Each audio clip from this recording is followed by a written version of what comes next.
ад родных ніл, ад роднай хаты у панскі двор дзеля красы яны бяздольныя ўзяты ткаць залатыя паясы. І цягам доўгія часіны дзявочыя, забыўшы сны, свае шырокія тканіны на лад персідскі ткуць яны.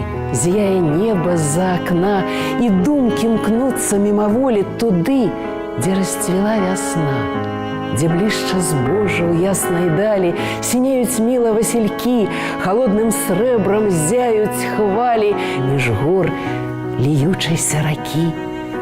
Цямнее край зубчаты бора, і чэ забыўшыся рука заміж персідскага узора цвяток радзімы васілька.